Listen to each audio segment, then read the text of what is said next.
Welcome back. Thom Hartmann here with you. This is fascinating. This on Bloomberg. Bloomberg News. The headline, did 47 U.S. senators just commit treason by attempting to sabotage Iran deal? By David Knowles. This is Bloomberg. That's the headline. So it's not me. Did 47 U.S. senators just commit treason by attempting to sabotage Iran deal? New York Daily News had pictures of Rand Paul, Ted Cruz, and the word traitors on its front page yesterday, on its front cover.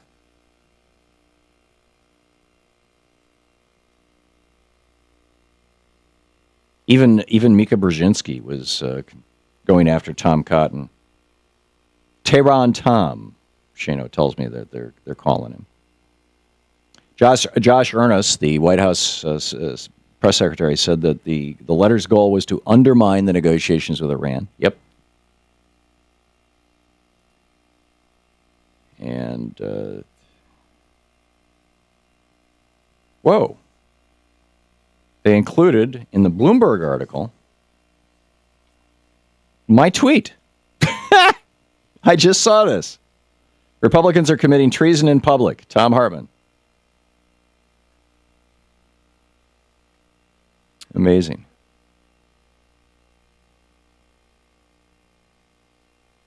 Ben Carson, fascinating stuff. So anyhow, Tom Cotton, sends this condescending letter. Maybe you're not familiar with our constitutional system. Turns out that 11 members of Rafsanjani, it's not Rafsanjani. Rouhani is the current prime minister.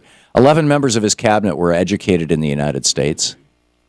The Iranian foreign minister, the letter was presumably sent, and the guy who responded to these 47 Republican right-wing crazy senators is a professor of international law, has studied in the United States, speaks perfect English. When he tweeted taking down Tom Cotton sent back a tweet saying, "Here's a Farsi translation for you." Right? I mean, it's like, this is how bad it gets. This is not good for the United States. This is not good at all. Rick in Cedar Hill, Texas. Hey, Rick, what's on your mind? Hey, how you doing today? Good.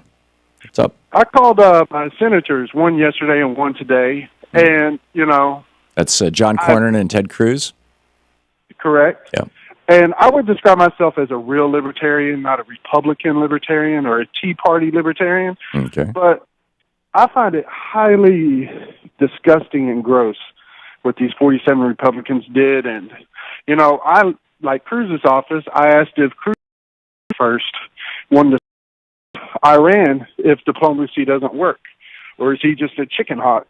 And their office listened, surprisingly, but Cornyn's office argued with me and hung up on me. Wow.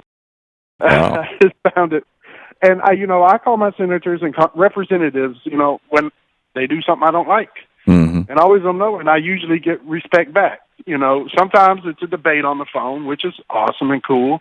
But, never been hung up on. Yeah. And I find it treasonous, too. Very. I mean, there's something about undercutting any president. And we all know the reason why they do this to President Obama. I never voted for Obama, but he is the president. And, it's the way it is. You got to respect the office, I believe. And he doesn't hate America. He just views politics different than I do, than lots of other people do. Yeah. But to do what they did is gross and it's disgusting. Got it. Rick, thanks for the call, and thanks for calling your senators. It's fascinating feedback. Jim in Riverhead, New York. Hey, Jim. Hey, how are you? Good. Says you disagree with me? Well, I think the problem is that we're being suckered again by Iran. Iran's got more oil than basically anybody. They need a nuclear Saudi power Arabia is plant. number one. Iraq is number two. Well, that's debatable. I mean, what they have underground. I mean, that's been debated for a long time. But the bottom line is, what do they need? It's cheaper for them to use oil and natural gas. They got an unlimited supply of natural gas to run power plants, but they need a nuclear power plant. And and you're saying, well, Russia's behind it. No kidding, Russia's behind it. Who do you think's supplying them all the parts for the nuclear power plants and the plutonium? Of course, they're behind it. They're not using plutonium, Jim. They're not using plutonium. These are not fast breeder reactors. A and B. Are you suggesting that we should not be negotiating with a country that we might have conflict with? Are you saying that, for example, never have negotiated with the Soviet Union? That Nixon should never have negotiated with the Chinese? Is that the argument that you're making? You don't negotiate with a state that has values you don't agree with? Terrorists. No, you don't. And you don't negotiate with Iraq. We didn't negotiate with Iraq. We didn't negotiate with any of these countries because you can't win. We have a long history of negotiating with Iraq. The guy that just called isn't a libertarian either, because libertarians strictly believe do not get involved in other people's affairs. And that's what we got to butt out of Iran. Iran took hostages from us. Iran is out of their minds, and they'll lie however they can. We've given them treaties before, and they broke all of them. Actually, that's not true, Jim. And in fact, we during the Clinton administration, Bill Clinton got Iran to sign the nuclear non-proliferation agreement. They did it. They stopped their nuclear program. They had inspectors from the UN every single day. When George W. Bush came into office and called Iran part of the axis of evil, Iran pulled the plug on those cameras that were running 24/7 in all their nuclear facilities, kicked out the inspectors, and said, "Okay, screw you." This is a diplomacy disaster that started with George W. Bush, and then to this day now Iran has allowed those inspectors back in. They have signed the nuclear non-proliferation agreement. Israel has not allowed the inspectors in, and there's just this massive double standard here. And you do negotiate with your enemies. That's how you avoid war. Jim, the bumper stickers are just they're not good for this country. You're listening to the Thom Hartmann Program. Call 202-536-2370. It's time to approach this with some essential rationality rather than just pure partisanship.